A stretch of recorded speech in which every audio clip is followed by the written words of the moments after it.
Thank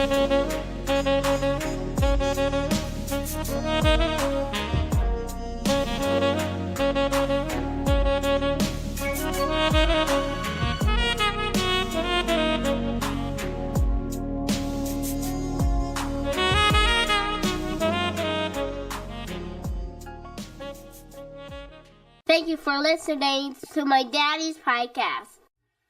Hey, don't let these tears fool you. It's all dog around this mug. I'm good.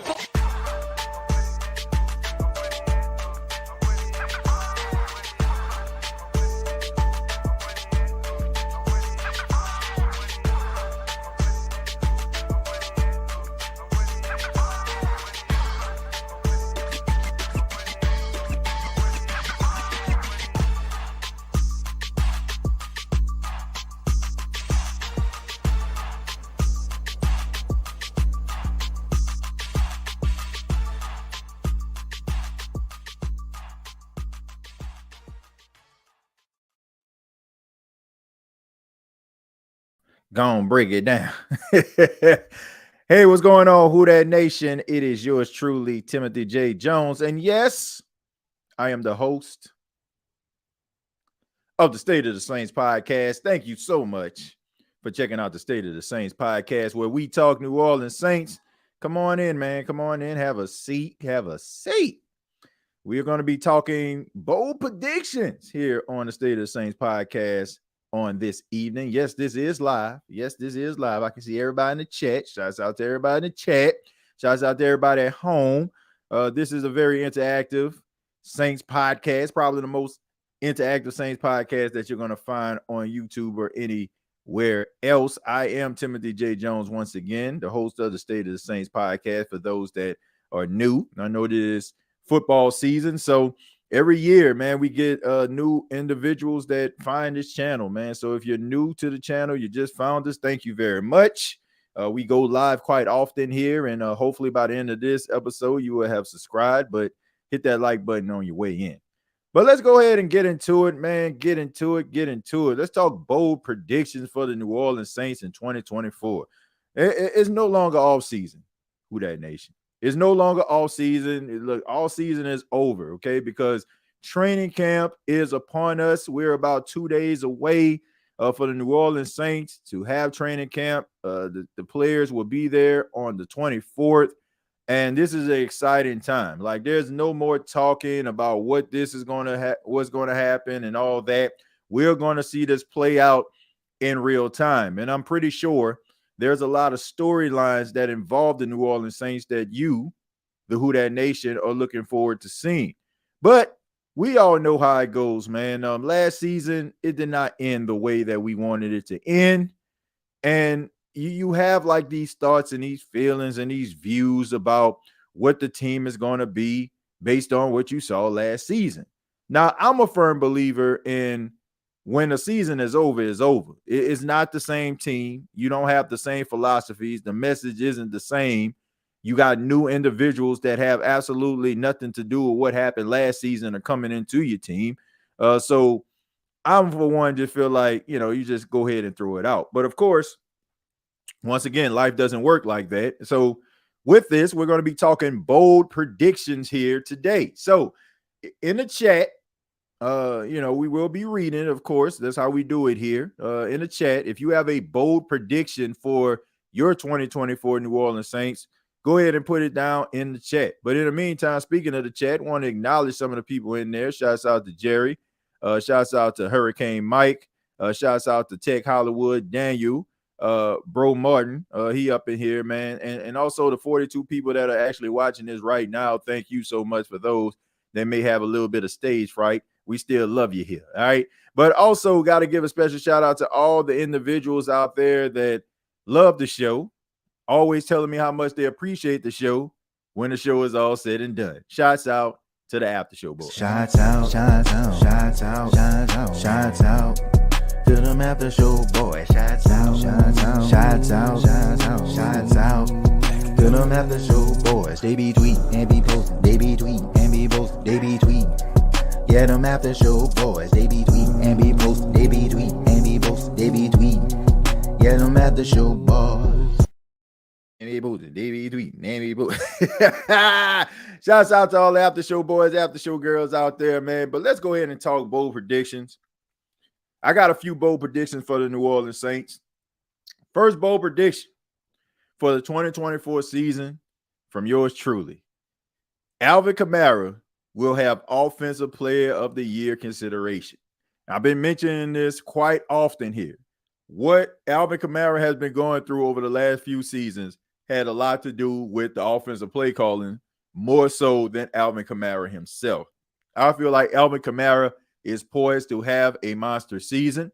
I kind of seen the same exact thing when Christian McCaffrey was playing for the Carolina Panthers. Everybody thought that Christian McCaffrey career was over. Everybody started to use the W word when it came to Christian McCaffrey. And then he goes and gets traded to the San Francisco 49ers, and he aligns with a coach that knows how to use him effectively. And now he's the Offensive Player of the Year and Madden cover boy. Why? Because he has a coach that knows how to use him. This season, I feel like the Saints got a coach in Clint Kubiak that will utilize Alvin Kamara the way that Alvin Kamara needs to be used. Adding the wide zone offense to the New Orleans Saints, I think that is going to be a plus, because when you combine the fact that Alvin Kamara is by far one of the smartest, most intelligent football players out there right now, and Clint Kubiak's ability to cook it up, I think that this is a match made in heaven. I look forward to seeing Alvin Kamara play in 2024. That is my number one prediction for the New Orleans Saints. My second bold prediction for the New Orleans Saints. Rashid Shaheed will get 1,000 yards receiving. You heard it right here. As long as Rashid Shaheed is healthy, Rashid Shaheed will have 1,000 yards. Look, I mentioned this before. Rashid Shaheed is a special player when the ball is in his hands. When the ball is in Rashid Shaheed's hands, magic happens. When the Saints need a play down the field, they give it to Shaheed. When they need a first down, they throw it to Shaheed. When they need a special team spark, they give it to Shaheed. Why? Because the guy is magical. It is a travesty, the fact that in some of these games, you will see Rashid Shaheed in the first quarter have one catch for 19 yards, and then you won't see another catch till it's desperation time, and they need somebody to get behind the defense.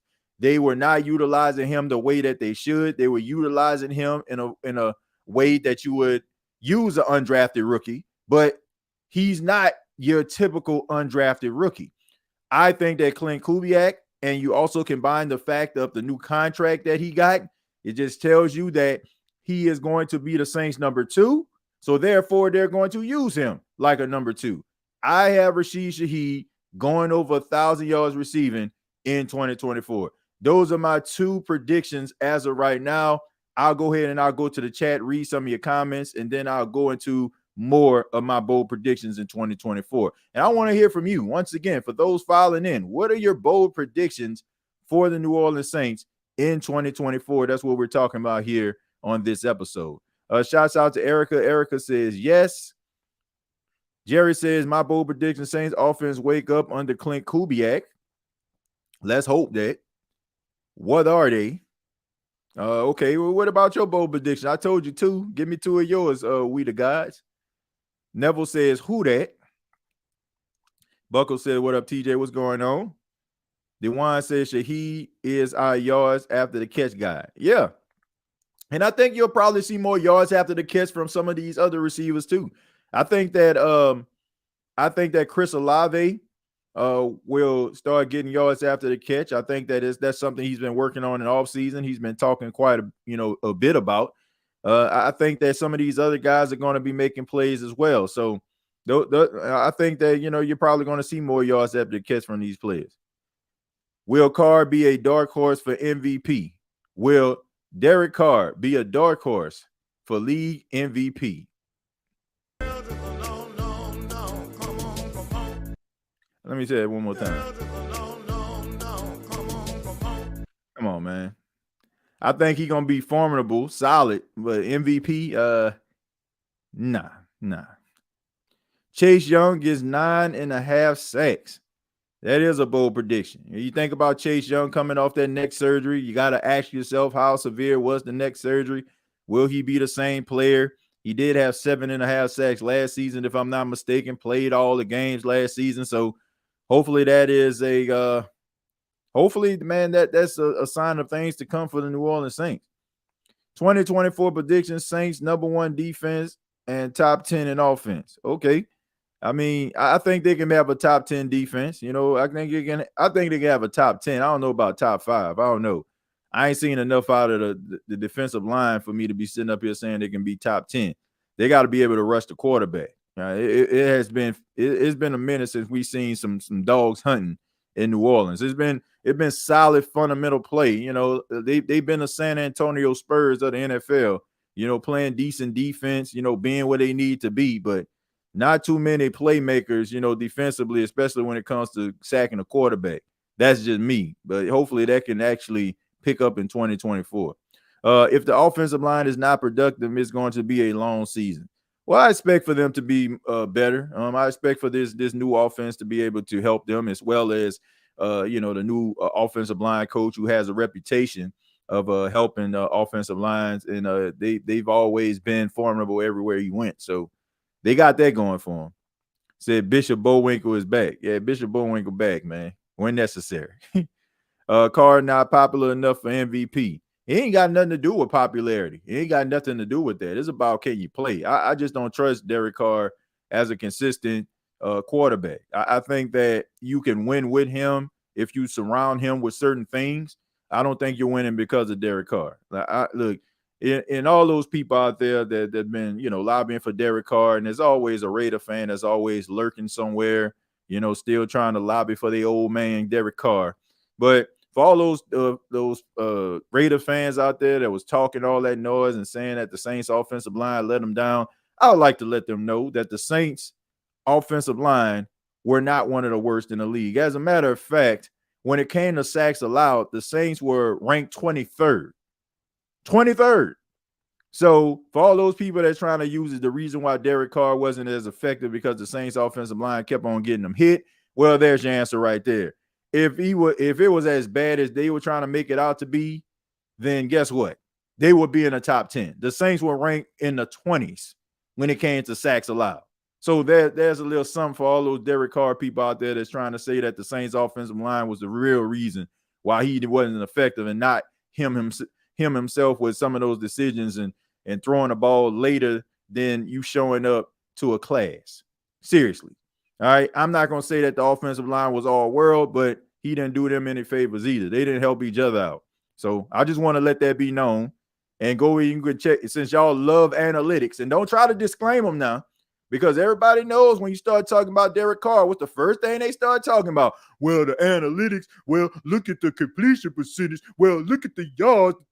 Nah, bro. Look at them analytics when it comes to sacks allowed too. Go ahead and talk about it. Let's talk about it. Don't use the analytics when it works in your favor, and then when it don't, then, oh man, see, man, that's screwed, man. The numbers are skewed. Like, man, miss me with all that. Derek Carr was not all that it cracked up to be, right? He was not all he cracked up to be. Let's call a spade a spade. You can don't just sit up here and blame his offensive line. Was this offensive line good? No, it was not. But it wasn't the whole reason why Derek Carr wasn't playing at an elite level. Yeah, they always talking about stats. Let's talk about it when it don't serve your boy. That's a bold prediction, TJ. Yeah, that is a bold prediction. That's a bold prediction for somebody to believe that he's going to win MVP. I don't believe that. I think that he's going to be solid. I think he'll have a solid season, but I don't see us like sitting up here like, man, Derek Carr, like, like he put the team on his back. Probably one Sunday every few weeks, probably, but not like consistently. We winning in spite of Carr, not because of him. Yeah, look, I think that the Saints are winning, you know, when Derek Carr is playing solid. You know, like look, you got a defense that can actually help you, but just don't make all these different mistakes and capitalize on opportunities when they are presented to you. And I think then you'll be fine. Bold prediction: Saints sneak into the playoffs. I mean, that is a bold prediction, but you know, it's not out of the realm of possibility. You know, if the Saints make the postseason, because I'm looking at the NFC South, I don't expect for the NFC South just to be just a dominant division by one particular team. I just don't. I think all these teams got things they need to work on, and I don't think any team has really separated themselves from the other. I need an Alvin Kamara extension ASAP. I think that's gonna come pretty soon. I think they're gonna work it out. My bro prediction is the Saints to lead the league in interceptions. I mean, hey, that'll be a start, but I don't know. Like, who do you have out there? Like, you know, them, you know, getting their hands on the ball. Like, I can see Paulson Adebo, you know, having a fair share of interception. He has like really good hands. When you think about Kool-Aid McKinstry and Marshawn Lattimore, man, like they're more fundamental guys. Like they ain't like jumping, they're not jumping in front of the ball for an interception. They trying to make sure that you don't get the ball. So I mean, they'll probably, Lattimore probably have about 2 or 3 interceptions. So, Kool-Aid might have 1 or 2. But I think if you're looking at it, you're probably looking at Tyrann Mathieu or Paulson Adebo to be the ones that kind of lead your secondary when it comes to interceptions. But that's not a bad prediction right there. I can see that. And hollering at teammates on the field, TJ. Well, I think they kind of passed that. I don't think that's going to happen anymore. I don't expect for him to like really be, using that type of method in order for him to like get his point across. Because last year he seen that didn't work. And honestly, it could have backfired on him. Like it could have made guys like really like just, not be interested in, what he has to say. So I think he learned his lesson from that. Cartel says, TJ, the host was happening, brother. Cartel, man, what's going on, man? Appreciate you. Cartel, thank you, man, for, crossing over to the Gumbo Pod Sports podcast, man. Thank you for that support. And all the people that crossed over to the Gumbo Pod Sports podcast to support my second venture, talking general sports. Thank y'all for that, man. It was something that, I wanted to try and, it's hitting the ground running, man. And thank y'all for the support. I'm not, like I said, man, the subscribers are growing, eventually, our viewership will grow, but, I'm patient enough to know that, man, because I'm having a lot of fun doing that. And I'm enjoying creating that content on that channel. We got something going on right now, 32 teams in 32 days. Just dropped the video today, focusing on the Indianapolis Colts. We got the Jacksonville Jaguars on tomorrow, and the Houston Texans will be on Wednesday. So those are the 2 videos that will be up for you for the next couple of days, and then we'll probably switch gears. It's probably going to be between the NFC South or the AFC North is going to be the division I cover next. I was trying to, wait a little bit for the NFC South, but, who knows? That might be the next video or the next division I focus on. Because I'm trying to go AFC, NFC, so I got to cover the NFC West. I want to cover them last because it's only right that the 49ers are the last team that I cover in NFC and the Chiefs are the last team that I cover in the AFC. So I'm going to try to switch it up, man. But I'm enjoying putting that content out, and hopefully y'all enjoying it as well. Let's see. Why did we just sign another wide receiver today, TJ? Depth. Just depth. I mean, you need some players to go into training camp. Like these guys, there's a chance that they may make the team. There's, a chance where, they might not make the team, but that's just the way that it goes, man. You go out there, you have some guys up in there for depth. I want to say they got Kevin Austin. I think that's who they signed, Kevin Austin Jr., if I'm not mistaken. I think that's his name, Kevin Austin. Yeah, but yeah, they signed Kevin Austin. Yeah, I mean, it's just for depth, man. They just need numbers going into training camp. That's all it is, man. Let's see. You was doing good. Don't start that negativity. What are you talking about as far as the negativity? What are we talking about? Talking about me? Or you talking about what did I say that was negative? What did I say that was negative? If they were talking to me. It was Kevin Austin, was that negative? She was doing good. I don't know. What did I say? What did I say that was negative? And even if I did, man, like, I don't know exactly what I said. Is it the fact that it was negative, or was it the fact that I said something that was truthful that could have been looked at as negative? I don't know. I don't even know if you're talking to me. My prediction is 7 wins floor and 9 wins ceiling. I have them at 8 and 9. The best thing is DA proving me wrong, win Super Bowl. Next best is DA is fired. The worst thing is 9 wins and DA extended and purgatory. Yeah, look, I don't think that 9 wins is going to extend Dennis Allen. It's just not.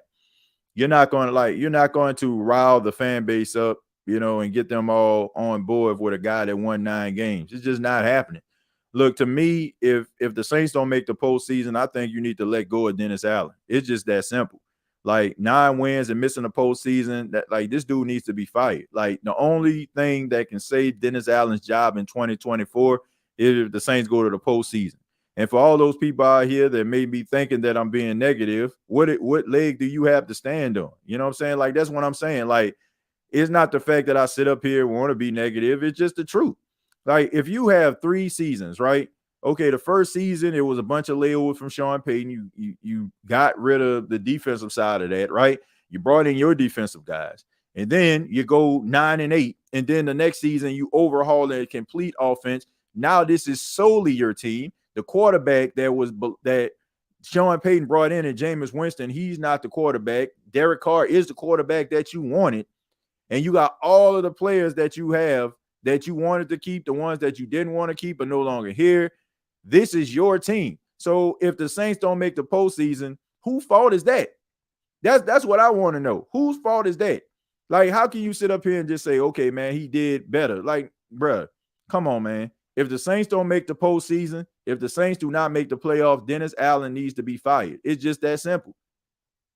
You have the talent on this team, and maybe he took the Saints as far as they can possibly take them, and it's time for them to turn the page. That's the reality of this thing.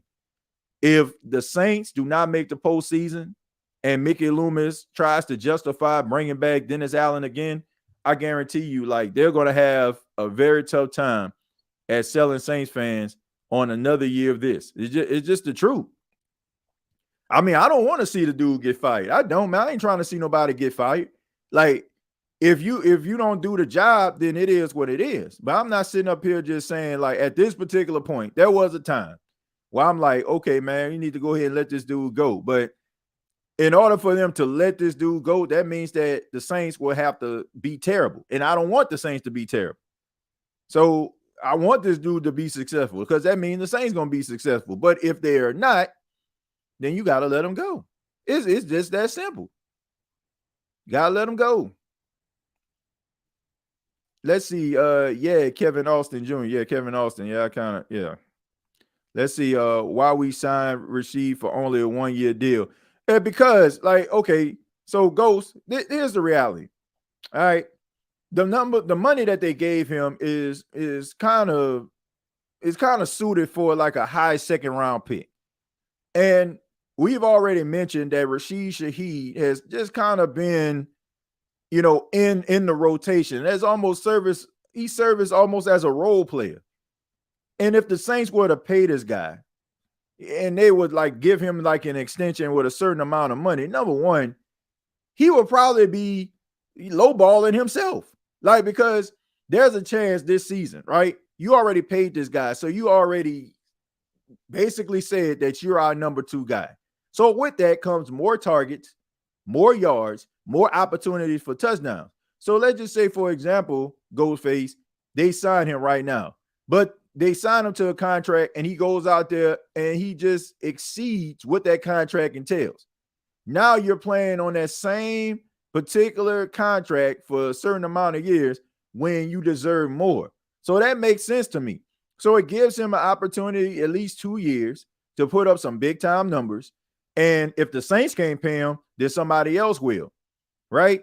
And it also gives him an opportunity. If the Saints are to pay him, then they come to him correct, because his numbers would actually show that he's worth them paying a certain amount of money. It makes no sense for him to go out here and sign a long-term deal. And like I said, around the time it's time for him to, go for 1,000 yards or something like that. Now all of a sudden, like, he not happy because he basically like exceeded, the expectations of what his contract is. So that's smart. Like, give him this deal, allow him to go out there and play well enough for him to come to the table once again. This is no harm, no foul right here. This is exactly what you'll give a second round pick, around the $5.2 million mark, right?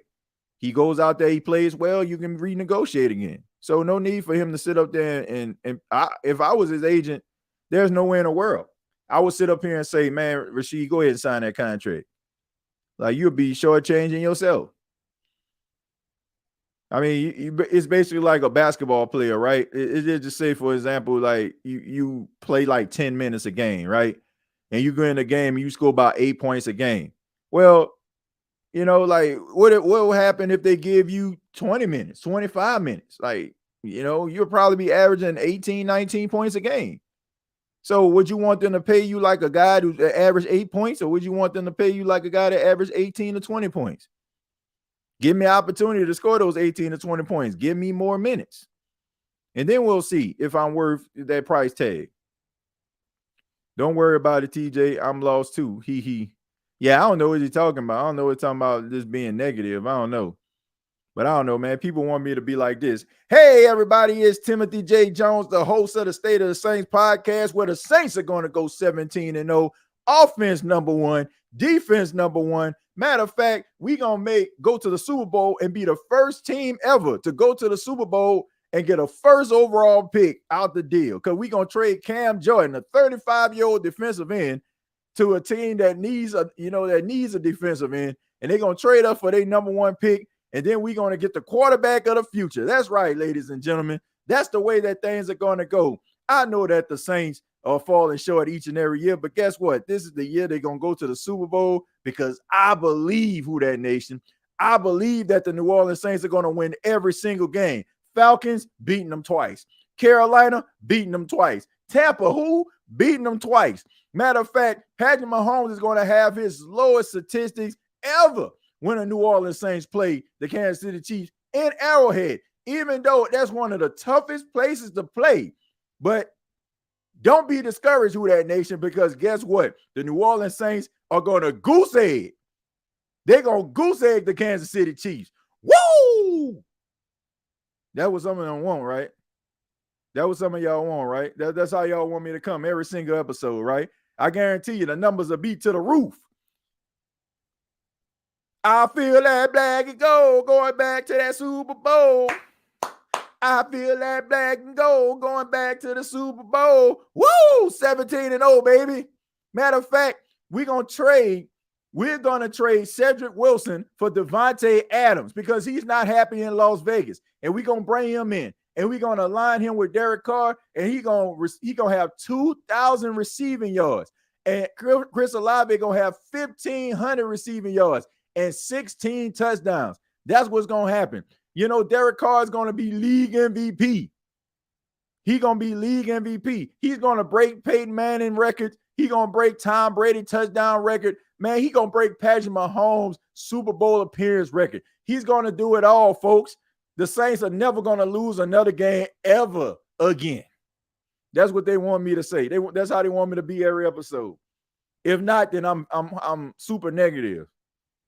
I'm super negative if you don't come like that. I mean, honestly, who would watch that? But I ain't gonna lie, some people probably would watch that nonsense.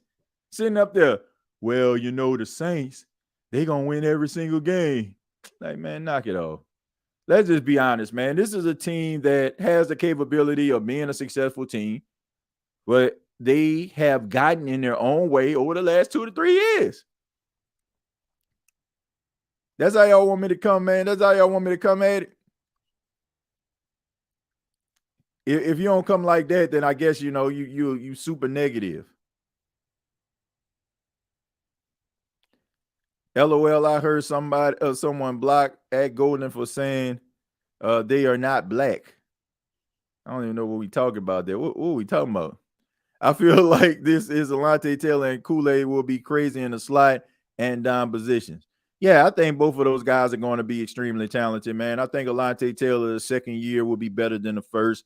It was something that he had to get acclimated to, man. So I'm not going to bust his chops for that, man. It's, you know, it's almost like, you know, if you live your whole life in America and then you go to Europe and you got to drive, right? They drive on the opposite side of the road. Like it's a transition. Like it's something that you're going to have to deal with, something you're going to have to adjust to. You know, I'm not gonna knock that dude for that. It was a process. If the O-line gel and produce 10 wins, if the O-line don't, we're back at 8 or 9 wins with DA release. Yeah, no playoffs. DA don't need to come back. Plain and simple. That is that simple. Firing DA is only part of the problem. Loomis needs to go too. Well, Loomis ain't going nowhere. That's just a fact. Loomis has way too much power. His power goes beyond the general manager role. So I guess you have to start with DA if the season isn't what you want it to be. I watched 4th Down on 4 on WWL Saturday night. 3 people picked Tampa Bay to win the NFC South and 1 picked Atlanta. Yeah, because nobody believed in the Saints. Nobody believed the Saints are going to do anything. And it's pretty obvious why. I'm sorry, folks. I'm sorry to be the bearer of bad news, but y'all know how I'm coming here on the show. Pause. Y'all know how I do it. I'm going to be 100 with you. I'm not going to lie to you about it. If I felt like the Saints were one of the best teams in the NFL, I'm going to say it. If I felt like the Saints were going to make the postseason and I felt that way strongly, I would say it. But I don't feel that way. And there's no need for us to be getting upset with people in the national media, people in the local media, because they're not telling us what we want to hear. Like, that's whack, man. That's what's wrong with society today. All we want to hear is the things that we want to hear. We don't want to hear what is reality. That is the problem. Stop trying to create this fantasy world for yourself and live in the real world. The real world is saying that your team is not very good. And you even are saying that this team is not very good. You're saying that this team is not exceeding expectations. So what do you want somebody else to put that belief in you? That's insane. That is insane, folks. The reality is, can this team get to where they need to be? Absolutely. Across the board, the Saints are just as talented as any other team in the NFC. I mentioned this so many times. The NFC is top heavy when it comes to the world beaters and the top performers. It's the 49ers, and you hate them all you want to, but it's the Dallas Cowboys in that joint too.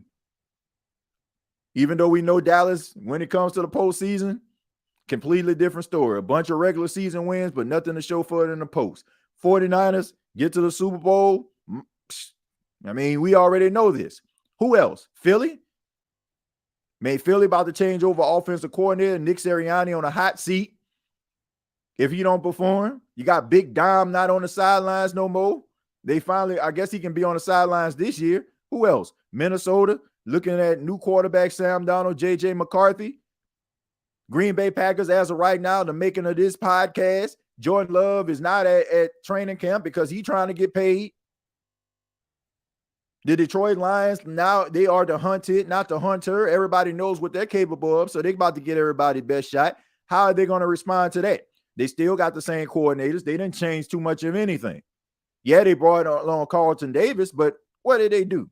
What did they do to get better? They still, you still got the same issues. So who in the NFC can you sit up here and just say, there's a chance. There's a chance that this team can make the postseason. Because once again, it's top heavy. And 7 teams can make the postseason. But we've seen this over and over again. How many times were we seen the New Orleans Saints say, and we said to ourselves they can make the postseason, and then all of a sudden, the season starts to, take fold, and they losing games they ain't got no business losing, not making necessary adjustments, coach looking like a deer in headlights. Now, we hope that some of these changes that have been made over the last 2 seasons can help them and finally make it come together. And yeah, I want to say what they won 4 of their last 5. I guess you can build off that. But ain't nobody believing in that. And ain't nobody believing in the New Orleans Saints is because of 2 people. 2 people. Derek Carr and Dennis Allen. People feel like Derek Carr has reached his peak as a quarterback, and nobody believes that Dennis Allen is a head coach besides the people inside the facility. That's a reality. So for all the people that want people to blow smoke up their behind, I'm sorry, man. And you can't get mad at the messenger. Don't shoot the messenger. It's just reality. The reality is this team needs to earn something. Drew Brees ain't walking through that door unless he's just saying hello and letting his kids use the whirlpool. But he ain't about to suit up and put that number 9 on one more time and lead the Saints to no Super Bowl. It ain't happening. So get this Drew Brees fantasy out your head and how people perceive and how people look at the New Orleans Saints. Don't be shallow Hal. I keep telling y'all, some of y'all are shallow Hal Saints fans. You ever seen the movie Shallow Hal? If you have not, really good movie, check it out. It was this guy, Jack Black, he played this character of an individual who goes to this motivational speaker. He gets hypnotized. And he only can see people's, I guess, their hearts versus what they actually look like. Because before he went to see this guy, he was extremely superficial. Some of y'all have this shallow Hal type mind frame. Y'all looking at the New Orleans Saints like when Drew Brees was here, and that's not how the world looks at it. They don't look at the Saints like that. You been to the Superdome lately? I mean, that thing used to be rocking. It used to be a place that people used to fear going and playing in. The decimals getting high, breaking Guinness records. All that stuff used to be great, right? But it's not like that anymore. It's not like that anymore, folks. It's not like, oh, you got to come to the Dome. The Dome is just another game now. Don't believe me? Go look at the analytics, folks. The Saints have lost more games in the Superdome than they have won over the last few seasons. Stop being shallow Hal. All right?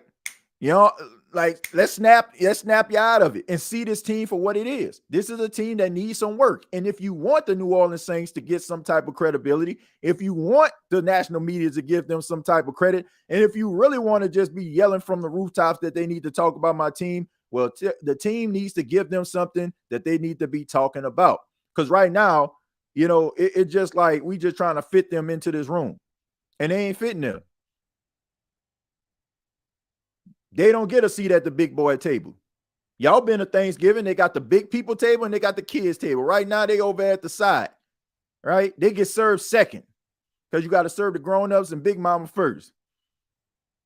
And Big Mama are the Kansas City Chiefs, the San Francisco 49ers, the Baltimore Ravens. Those are your big mamas right there.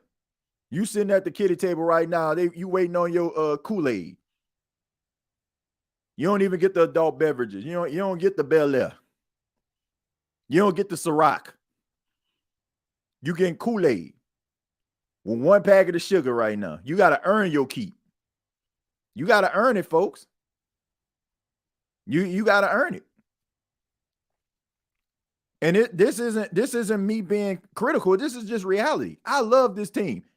For those that are new that just tuned in, I am from New Orleans. I was born and raised there. I was born and raised in New Orleans. I grew up in the 9th Ward, went to Lorraine Hansberry Elementary, Charles Joseph Colton Middle. Freshman year, I went to Douglas, graduated from Carver. Freshman year, I went to Dillon University before the hurricane hit.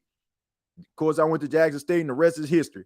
I am knee deep in the game. So I take no pride at telling people that my favorite team is underachieving and I don't expect much out of them. But I would love to be wrong in 2024. I would love to be wrong in 2024, man. See, don't look for commentators to try to instill confidence in you. Look at it for what it is. And it's not you being negative or you hating on the team. It's just what they are going through. It's just some hardships that they're going through. Not to say that they won't overcome them. But right now, here's where we are, Who Dat Nation. The expectations are low because the New Orleans Saints made them low. Ain't nobody trying to hate on them. They made the people feel this way about them. I've been doing this show since 2018. Every single year, no matter when the Saints got bounced out of the playoffs in heartbreaking fashion. People was right back here ready for more and saying that the Saints about to get over this hump. But there comes a time when you got to hit that reset button and acknowledge the fact that you're hitting the reset button. Not to pretend like, oh, these things and these problems aren't happening. That's not my job. My job is not to tell you how great this football team is to make you feel confident about it. My job is to tell you what I feel based on the information that is presented to me. And once other information is presented to me, I will adjust accordingly. But in the meantime, let's just be real about where the Saints are in 2024 and what the expectations are or lack thereof when it comes to this team. Man, I'm tired of Dallas messing up my Thanksgiving. Let's put on a movie, Thanks Dallas. Hey, man, look, they are considered America's team. Like, and they're going to constantly put them on television. They're gonna put them on television. Robert Martin says, I'm not drinking a Kool-Aid. Saints 5-12 at best. Dennis and Carr has to go. I ain't gonna say they 5-12. I think they'll be better than that, but I mean, I just don't think like the class of the NFC or something like that. Like I think they will be a tough out. Now, a tough out just means like they ain't about to just like bow down to you when you come in. Like you ain't about to just wax them. You know what I'm saying? You ain't just about to slap them around every week. Like you gonna know you've been in a football game when you play them. What's to be thankful on that day for? Let's see. Thankful for that turkey that my mom and my grandma be making. You win and lose some football games. It's all about the money. Yeah, basically. I mean, these dudes rich, but I mean, still, man, you want to win football games. Priest TJ. I hate the fake Saints fans. That's our Derek Carr fans. Well, look, I don't pay no attention to them Derek Carr fans out here. If you're a Raider fan, first and foremost, what are you trying to tell me about what it takes to win anyway? Like, when the last time the Raiders won anything of any means? Like, seriously. Like, you got to go back, early 2000s? You know what I'm saying? Like, Tuck Rule, like last time they actually was consistently winning anything. So when they start talking about what good quarterback play is, like, I just laugh. Like, when the last, like, Rich Gannon, what's the last quarterback that they had that gave them stability?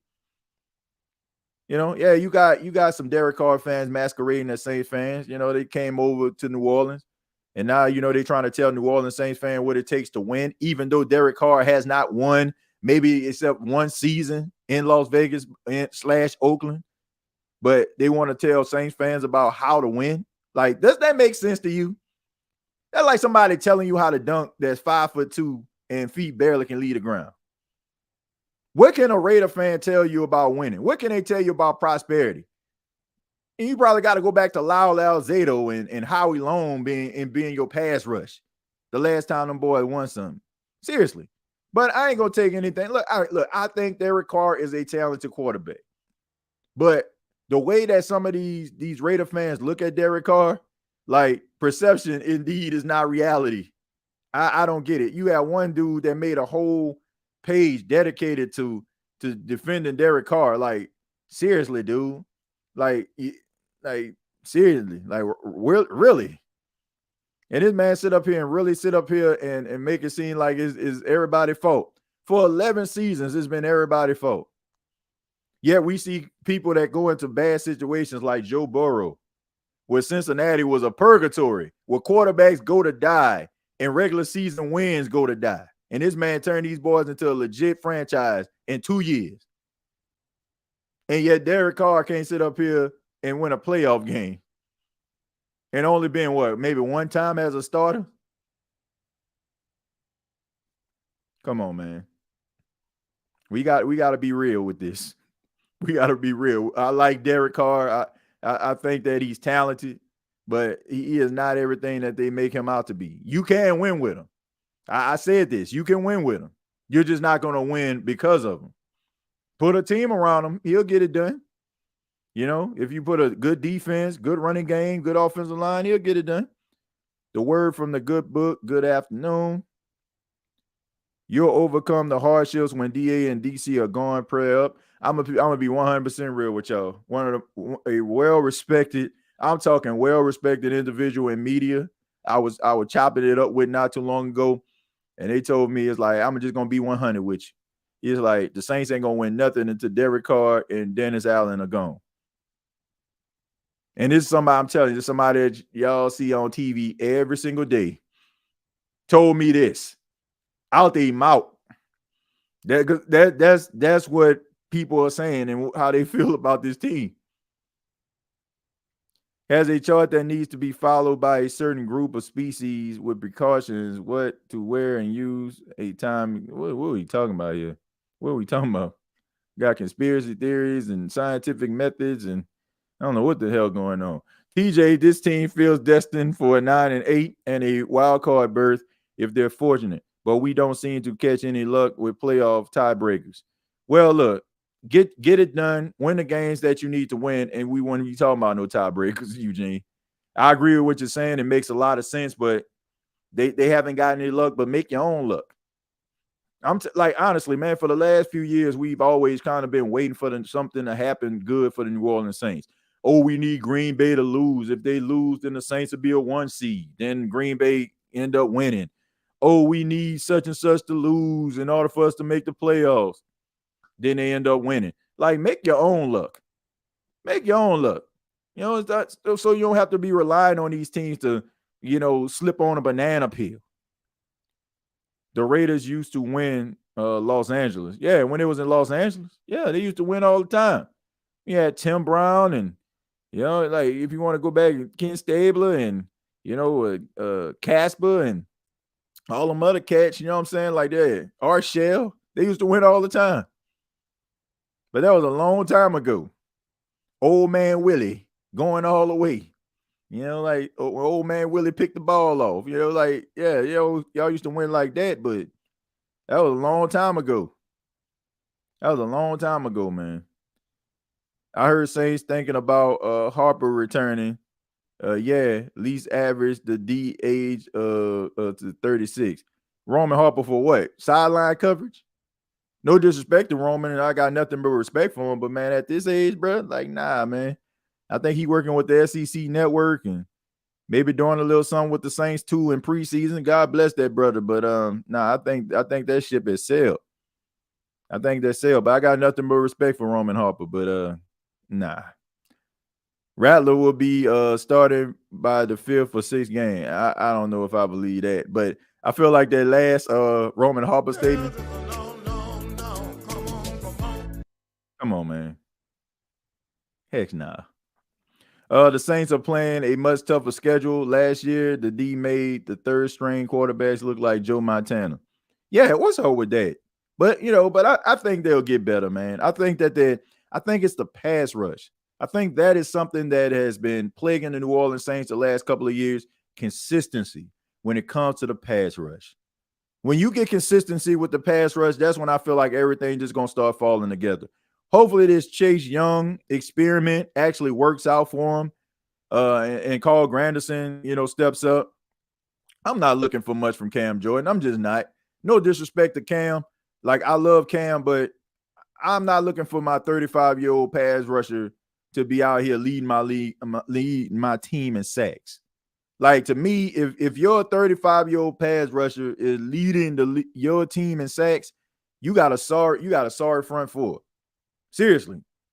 Like, I'm not saying that like Cam Jordan is just mid, like, but man, these dudes young, like they supposed to have this speed, they supposed to have that athleticism, they supposed to be in they supposed to be going into their prime when it comes to athleticism. Like Cam Jordan should not be at this stage of his career. Cam Jordan should not be leading the Saints in sacks.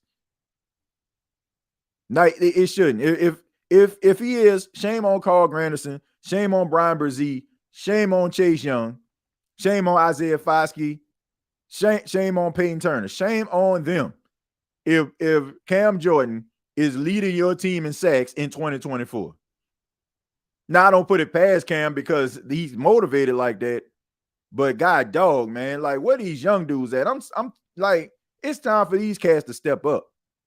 It's time for them to step up, man. Where the dogs at? That's all I'm saying. Where the dogs at, man? I think Brian Burzy, I think he a dog. I think Carl Granderson a dog. I think Chase Young a dog. Payne Turner, I don't know, man. I don't know, bro. Like, seriously. I know he does good things when he plays, but it's too few and far in between. And Isaiah Foskey is motor running a little bit cold, according to Dennis Allen. But these dudes need to step up, man. There's no way your 35-year-old defensive end need to be leading your team in sacks. That's a shame if that's the case. And I'm challenging all them dudes on the front four. Like, seriously. They better not have Cam Jordan leading his team in sacks. Like, he better be like north of 20 or something like that. And he was like, oh my God, I never seen him play. Like, he better be like on some otherworldly type stuff in order for me to be acceptable of that. But if Cam Jordan had like 10 sacks and these other dudes sitting around here having 2 and 3, shame. Chase Young is still a young man that played for the former Washington football team. Yeah, I mean, look, Chase Young has the talent. You don't be the number 2 overall pick if you don't have talent. It's just that simple. The dude has a really good first step. Like, he has the speed, the athleticism. Just been hurt. But he played all 17 games last season between playing for the Commanders, being traded to the 49ers. He had 7.5 sacks. So hopefully this neck surgery situation he can get past. It's always touch and go when you're talking about the neck. But I believe in this cat. I believe in him, man. I believe he can be the double-digit sack guy. I believe Carl Granderson can be the double-digit sack guy. If Cam Jordan sitting up there with 10 and 11 sacks and these dudes getting 4 and 5, I seen enough. Like, y'all need to go ahead and overhaul that entire defensive line. I mean, I could like go on this big old tangent about like how these stereotypical defensive linemen and what they are and their size and all that kind of stuff is becoming passe, but I'll say that one for another day. Because it seemed like the more smaller hybrid guys are the ones that's really getting after it. The 250, 260 guys. Linebackers / defensive ends are the ones that seem like they're getting them double-digit sacks these days. But, you know, we'll save that conversation for another day. I know some people just, when I start talking like that, they think I'm crazy. But start looking at some of these pass rushers and looking at their height and weight and tell me if I'm crazy. Week 2, Parsons off the edge with rookie and first go at Fuaga and Penny at right tackle, and who knows, at G and Bland and Diggs on the corners will be fun. Interesting for quarterback, offensive line, pass rush, special teams, and run D. No cap, I'm gonna tell you right now, second game of the season, Michael Parsons will be on the right side of that line going at Trevor Penny, and I can tell you that right now. I can tell you that right now. I guarantee he's going to line up more over Trevor Penny than he does over Tallahassee. I guarantee you that. And he better be ready, man, because it's going to be baptism by fire. I think that first week you might get a little comfortable, may do some things, but they coming at you. They got the tape. They know your liability. They coming at you. Last dog we had was the DB that went to Philly, Johnson. Remember, he was trash talking Tom Brady and backed it up. Yeah, man, C.J. Gardner-Johnson, yeah, that was the guy, man. I mean, he's an acquired taste, definitely. But at the end of the day, I feel like everybody needs that dog on their team. Everybody needs that goon on their team. I always say very endearly that he's the resident goon. Like he's the goon. Like he's the guy that's going to get in people's head. He's the guy that's going to talk that noise. He's that guy that's going to, get into the head of the offense. It's the reason why Michael Thomas got tossed out of practice. So if you getting your own teammates tossed out of practice, and that's your buddy, you know what I'm saying? Like, you need him to be there. That's your teammate. So imagine how it is when he on that field. I mean, we already know that he got what was that, Wims? You got him tossed out the game for the Chicago Bears. Ripped that boy just actually lost it out there. Lost itself. But yeah, man, every team needs that. Every team needs that goon. They need that goonie. TJ Saints management been like the music group Baha, man. We done passed on too many dogs in the draft and let too many dogs out in free agent. Yeah, man. You need a combination. Like, you need guys like DeMario Davis and Cam Jordan to kind of keep everything together. But at the same time, you need CJ Gardner-Johnsons too. You need guys like that. You need guys that are rowdy, that, you know, got a little bit of a screw loose. You know, guys that ain't afraid to like really start yapping and getting guys off their game. Like, you can't have a bunch of quiet boys in your locker room, man. Handshakers and baby kisses. You know, like, you want these guys to conduct themselves in an orderly fashion outside of practice where, you know, it won't, you know, cause like hardship for the team.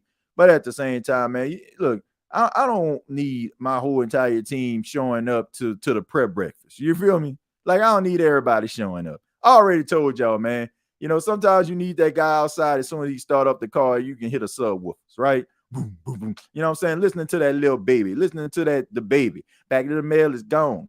You know, smell cologne. Y'all know what I'm talking about. Got on the deal, I'm on. Yeah. Driver won't good. Yeah, man, y'all know what I'm talking about, man. Come on, man. Y'all know what I'm talking about, man. Like, that's what you need, man. You need some dudes that, you know, that ain't about to rah all the time. You know what I'm saying? Look, gonna turn it up any minute. Y'all know what I'm talking about, man. You need people like that. Everybody, you know, that there's a balance. You need the yin and the yang, right? You need the hot and the cold. You need the peanut butter and the jelly. You need the Coke and the Pepsi. You need the Passe Jack and Vanna White. You feel me? Like, you need that. You need players to you know, you need players to kind of complement each other. Need that, you know, everybody need that Draymond Green, that Dennis Rodman. Everybody needs that. You know, ain't nothing wrong with that. It just bothers me, like, when people be calling WWL, well, I don't like the way that he's always in the, like, he wants to be a rapper or something. Like, man, tell me what you really feel, man. Tell me what you really feel. Y'all don't want me to tell y'all what they really saying. Y'all know what they really saying. But everybody ain't about to be your neighborhood politician, man. That's just what it is. And you need Goonies on your team, man. You need some dudes that gonna turn up. You know?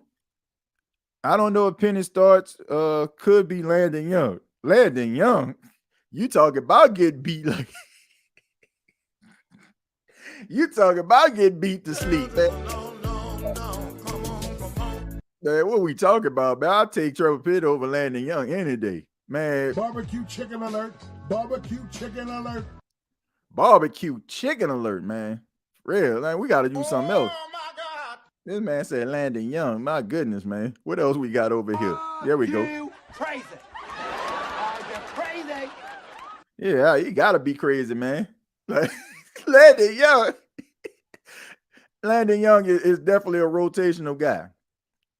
But putting out the bat signal for Landon Young? Nah, man. Not from what I seen. Not what I saw. I remember one time, man, I mean, Landon Young, like, he got ragdolled by a dude. I'm like, ain't you like 330? Nah, bro. I know what you mean, TJ. Like a Batman and Robin? Absolutely. Actually don't need those drinks you mentioned. Let's see. Someone called. I know why you're voting for, man. We ain't getting on that. We good on the politics, man.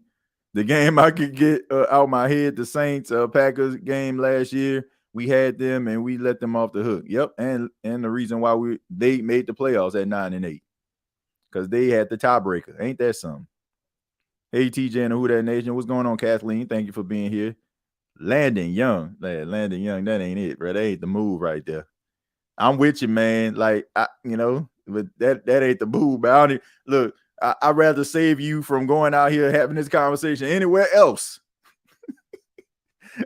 I'm saving you right now, man. I'm telling you, I'm saving you. You go to that barbershop and be like, you know what the Saints need to do?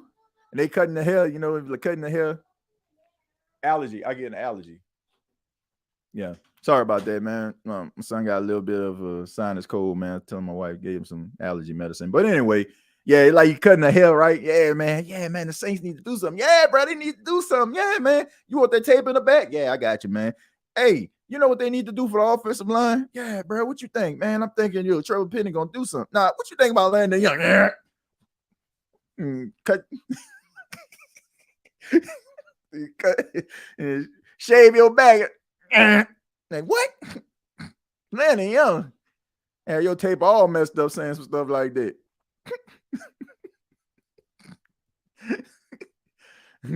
Yeah, y'all seen on Barbershop 2 when I think that dude that was running for alderman, he was in the chair. You got it, Kenan Thompson chair. Kenan Thompson scalped that boy, man. He started talking Landon Young, man. You'll have your tape all messed up. Yeah, man. Landon Young is definitely a rotational guy, man. You know, I mean, he's definitely a rotational guy. Might even be one of those guys that ain't even on your team when it's all said and done at the end of this training camp. TJ, Saints management been like, I think I already read that. I agree, TJ. A D-line has to show out in order for us to get opportunities in the secondary. Yeah. I think that this secondary, based on the lack of pass rush from this front four, like I think that they're above average. Because the way that pass rush don't honestly get consistent pressure, and these guys still holding up in the secondary, a lot of the sacks be coverage sacks. A lot of the sacks the Saints get be coverage sacks. TJ, find the boosted. Come on, man. Soundbite. I just played it. Come on, man. Come on, man. What do we need to do this year that we did wrong last year? Well, number one, you did the right thing by getting rid of Pete Carmichael. That's a start, right? His passive-aggressive tail is, him not being able to consistently have a pulse on the game. So that's a start right there, Ray. That's number one. Number two, changing up this offense, allowing it to be more of a running offense, setting up play action, maybe utilizing the playmakers a little bit more. I think, that's a start. And also getting the pass rush, getting the pass rush going, getting the dogs to hunt. That is something that needs to be done this year that wasn't done consistently last year. I'm just not 100% sure on Penny Star. Somebody else might emerge. Look, I'm not 100% sold on him either, who that records, but Landon Young, my brother. Landon Young, like, seriously. Like, that ain't it.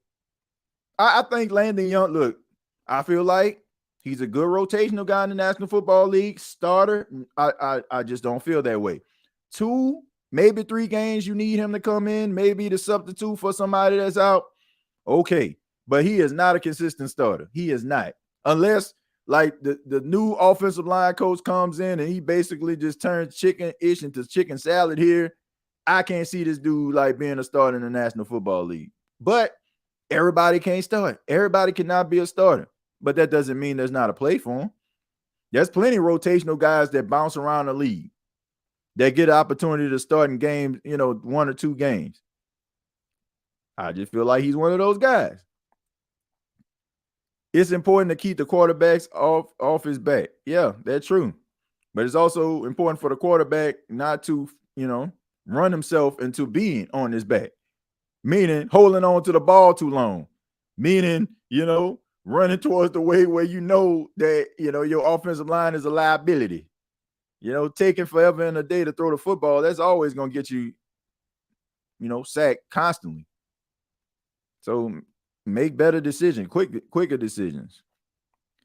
I'm putting in my best for Card throwing a pick in week 2. Bland and Diggs with 4 question marks on offensive line. That's going to be fun. Man, I think they can beat Dallas. I do. I think they can beat Dallas. I think they match up really good against Dallas. As crazy as that sounds. I feel like they match up really well against Dallas. Like that. Like this may sound crazy, but Dallas is like the New Orleans Saints done right in a regular season. It's like they done right. Like it's not really that much of a difference between them. Like they both, like, for the exception of Michael Parsons, he a beast. You ain't got one of them on it over there. But for the most part, like the way that they're structured, like solid across the board, like above average playmakers in the secondary, like off, offense I mean, for CeeDee Lamb, you got your Chris Olave. For your, at the time, for your Michael Gallup, you had your A.T. Perry. Like, hey, you for your Brandon Cooks, you got your Rashid Shaheed. So they kind of match up exactly the same. I mean, even like when it comes to like the running game, like, they had Tony Pollard, a run in between the tackle, catch the ball out of backfield type running back. That was AK. You had your power back and Rico Dowdle. That was Jamal Williams. I mean, I don't know, man. They kind of, they basically kind of like the New Orleans Saints done right. Like even with Dak. Like Dak is an underachieving quarterback in all things considered. I mean, they made the postseason. He put some big yards, but what's the biggest knock on Dak? Can't win the big game. Can't win the playoffs. I mean, I guess you can make an argument at least Dak went to the playoffs, but still, there's like if you look at it, they're kind of like what and what. I mean, Ferguson. The Saints don't have a Ferguson. They don't have a Ferguson, but I don't see too much of a difference. Like I said, it's almost like the Dallas Cowboys are the Saints done right. They match up well against them. That's why I don't feel like that's going to be a high-scoring game. I think that's going to be a neck-and-neck game. I would be surprised maybe like 2 touchdowns scored between both teams. Like that's the way I feel about it. I think that both defenses are going to show up to play, and I think that probably 2 touchdowns going to be scored in between them. Like they just match up well. Cowboys got a better coach. Yeah, they got a better coach, but Mike McCarthy, I don't know. I think he's a good coach. Like if he was to get fired because he just so happens to be coaching Dallas and they got these high expectations, even though I don't know why. When the last time you actually won something in the Super Bowl? But I don't know, man. I guess. But I wouldn't mind having Mike McCarthy as a coach. No, he'll probably be even better that he ain't got that pressure on him being the Dallas coach. Hey, TJ, a lot of sports analysts have us down bad, like having us ranked like 28 overall and having the Falcons like 15. Man, how you have a team that was 7-10 for 4 straight seasons ranked 15? Because they believe in Raheem Morris, because they believe in Kirk Cousins, who has won playoff games and has won double-digit games consistently. They also believe in the fact that they got some talent over there. So, yeah. Look, the reality is nobody believes in Dennis Allen. That's just what it is, Derek. I'm sorry. Like, they don't believe in Dennis Allen, and they don't believe in Derek Carr. I don't know what other way I can just make y'all understand it. You are not going to get respect from the national media when you have Dennis Allen as your coach and Derek Carr as your quarterback.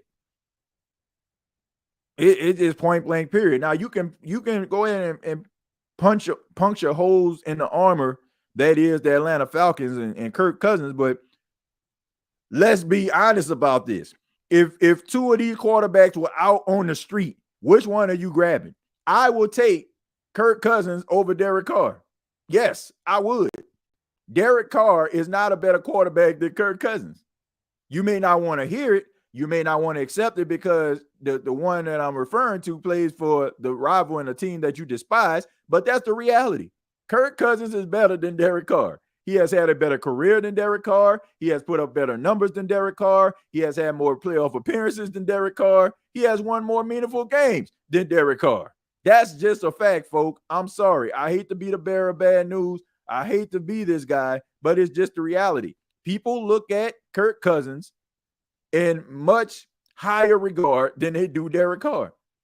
People look at Raheem Morris because a lot of people feel like Raheem Morris got unjustifiably fired by Tampa and never got an opportunity for another head coaching job for almost a decade. And you have people out there that really felt like he is a promising coach. But when you have a coach that people do not believe in, including the fan base, when you have a quarterback that people don't believe in, including members of the fan base, how can you possibly get upset with the national media for calling out obvious things that even the fan base believes? Once again, folks, you're having these conversations inside of the comfort of your own home or inside of your favorite barbershop or at the water cooler at work. You're having these conversations, but outside of work, but outside the barbershop, but outside the house, we're supposed to talk different. Everybody else is supposed to think otherwise except me when I'm talking about my team. Get real. This is the reality, folks. And I'm going to continue to tell you, I'm going to continue to say it, Who Dat Nation, the way that you change the way that people feel and think about you, you go out there and win football games. Then, and only then, will the narrative change. We can't be like this, folks. We can't talk one way in front of our friends and then expect everybody else to talk differently when we're not talking about them. No. If you got drunk and act the ass on Saturday night, and you know you got drunk and act the ass on Saturday night, when you greet your friend, what you think? They go, man, dog. You know what I'm saying? Like, yeah, we had fun, didn't we? Yeah, we had fun, but we also had fun at your expense because you made a fool out of yourself on Saturday night. Call it for what it is. You know, like, man, why are we looking for little signs of like positivity and all that kind of stuff, and we don't even think this way ourselves? My job is not to talk you off the hill. Ross Jackson's job ain't to talk you off the hill. Nick Underhill, Triplet, Big Q, Hoodie, No Cap, Aaron, Hurricane Mike. These guys on their job is not to talk you off the hill. Embrace what it is, you know, and have the strength to climb down that hill. But also come to grips with what is reality. Don't look for the national media to sing the praises of a team that you ain't even singing the praises of, because they don't follow the team like we do. So even if you do find silver linings and dark clouds, they won't, because they only get the general consensus of a team. They only get that. They only get for what they see. They're not going to be reading the Times-Picayune or the New Orleans Advocate, or the Athletic like we be doing. They're not going to do that. What did the Saints do last season? They went 9-8. They missed the playoffs. What did Derek Carr do? Underachieve. What did Dennis Allen do? Underachieve. 2 + 2 = 4, folks.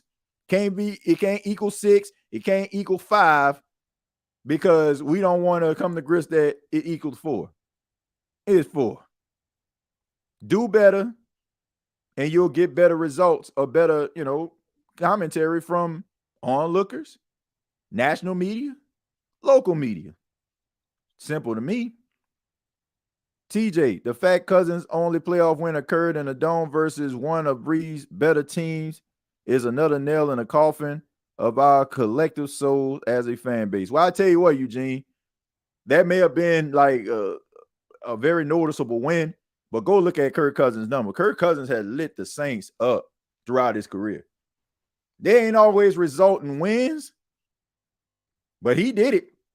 That comeback, that come from behind victory, I want to say, what was that, 2017, where the Saints came back with like 5 minutes left in the game? Kirk Cousins was carving the Saints up like a Thanksgiving turkey. So, like, to say that this dude, like, to look at Kirk Cousins and be like, like, to do that, I just feel like you ain't really looking at what this dude has done versus the Saints in his career. And that was a Dennis Allen defense. Can I interest you what he did in the UK when the Saints played them in London? You think you just fell out of the coconut tree? Kamala Harris, same applies here. Why are we talking about politics here? Well, like, why are we talking about politics here, man?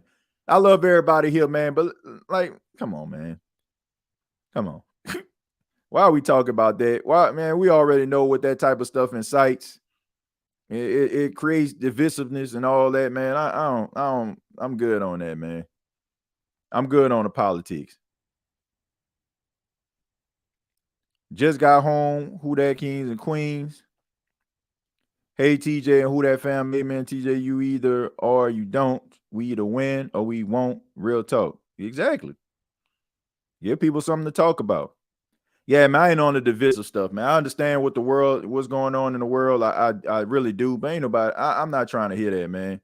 We all know what that kind of stuff incites.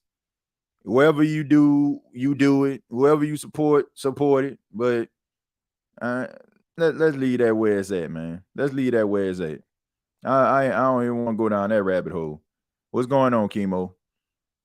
In his defense, I don't think he was talking politics. I think he was quoting someone. Oh, well, I don't know if he was quoting, but I seen a few people, man, talking politics. I see a few people up here talking, but I don't want, man, we good on that. Like I said, vote for who you want to vote for, support who you want to support. You know what it is, you know. Let's just leave it at that. They've been doing wild-ish like that in the chat a minute now, man. Well, yeah, man. Let's keep it football. Let's keep it football. I already read this. I think I already read that. I'm trying to see ones I didn't read. Stroll up a little bit. But man, I want to give a special shout out to everybody in the chat right now. I'm definitely looking forward to training camp coming up in the next couple of days. Got some good matchups and stuff and good competitions that's going to be going on. Looking forward to that. We're definitely looking forward to seeing Jake Hayner and Spencer Rattler. Looking forward to seeing what the linebacker group is going to look like, what the secondary is going to do. Kendre Miller in year number 2. How would this new offense look? You know, seeing some motion, you know, getting with the times. A lot of things going on. We were mentioning bold predictions here for the Saints in 2024. Already talked about Rashid Shaheed. I said Rashid Shaheed is going to get 1,000 yards. Also think that Alvin Kamara is going to get Offensive Player of the Year consideration. My other bold prediction is that Dennis Allen will be fired at the end of the season. That's my other bold prediction.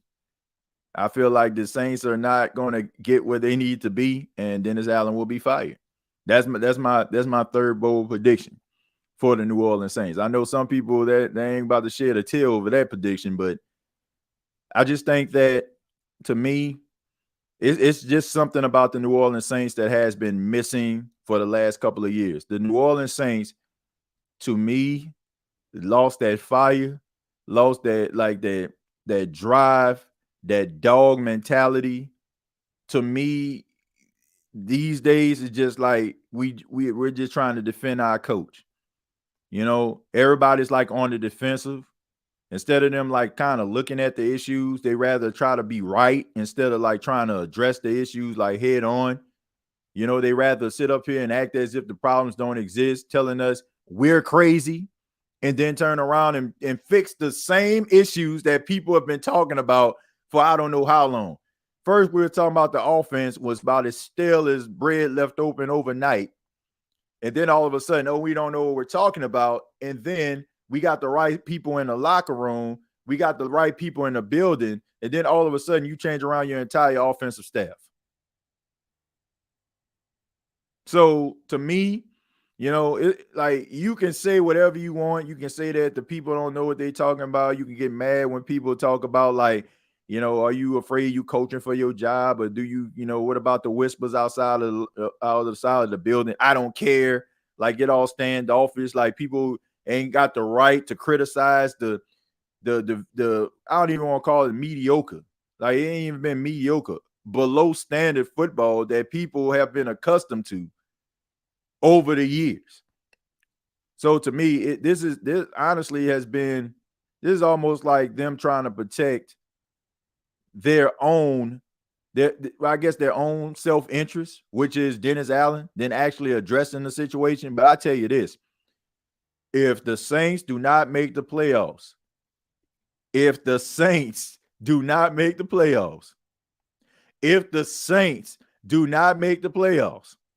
Dennis Allen needs to be fired. It's just that simple. You cannot sit up here and have a press conference and talk about, oh, I think we did some good things this season. No. We've seen enough. Now, I'm hoping that this bold prediction is just exactly that, a bold prediction that never comes into fruition. Because I want to see the Saints make the postseason. But if this dude does not lead this team to the playoffs, if he do not put together a season where the Saints are in the playoffs, he should be fired. Now, if I don't feel like, I want people to understand this. Let's just say, for example, if the New Orleans Saints start off slow and they lost more games than they won, I don't think he will get fired mid-season. I don't see the Saints doing it. I don't. Because like I said, it's about them keeping up appearances and being a stable organization and trying to do things the right way. We're going to let you finish it out because we don't want people to think whatever. If this dude don't lead this team to the postseason, he should be fired. Plain and simple. What more do you need to see? What more do you need to see? Turn around your defensive staff. Turn around your offensive staff. Got the quarterback that you wanted. Got the locker room that you wanted. Got rid of Mike T. Got rid of C.J. Gardner-Johnson. Wanted to nip it in the bud, right? If he does not make the postseason, dude should be fired. And I think and that's my bold prediction, that he will be fired. If we win the wild card spot, would you say the season was a success? Oh, for Dennis Allen, that's a success. That's a success. And honestly, for the Saints, it'll be a success because they haven't been to the playoffs in 3 seasons. So, yeah, that would be a successful season. And that would be enough to keep his job. That's not much of a bold prediction. I mean, in a way it is. You know, we don't know how this season going to unfold. Yes, Dennis Allen doesn't have any clue. Choir boy organization. A bold prediction. Saints go 12-5 or 5-12. Just go switch it up, huh?